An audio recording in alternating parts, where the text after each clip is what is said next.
Yeah, the car is a 68 Mustang. We're building for a couple that always wanted a Mustang just like they had back when they were younger.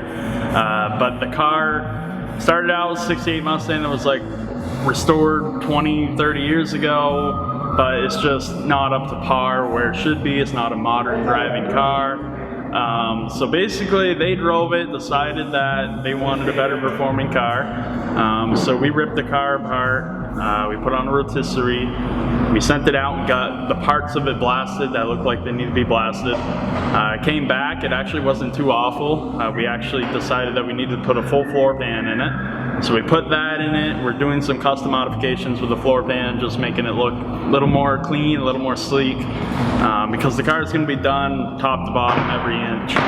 It's going to be power top, power windows, power locks. So basically the car is getting a roadster shop chassis, which converts it over from being a factory unibody car to being a full frame car.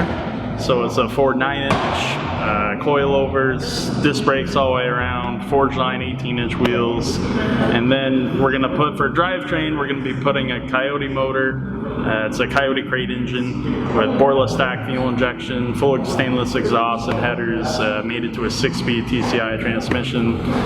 It's just going to be all top of the line car. It's going to be best of the best, and it's going to be quite the custom car when it's done, and maybe even bring it to SEMA next year. So that's the plan for it.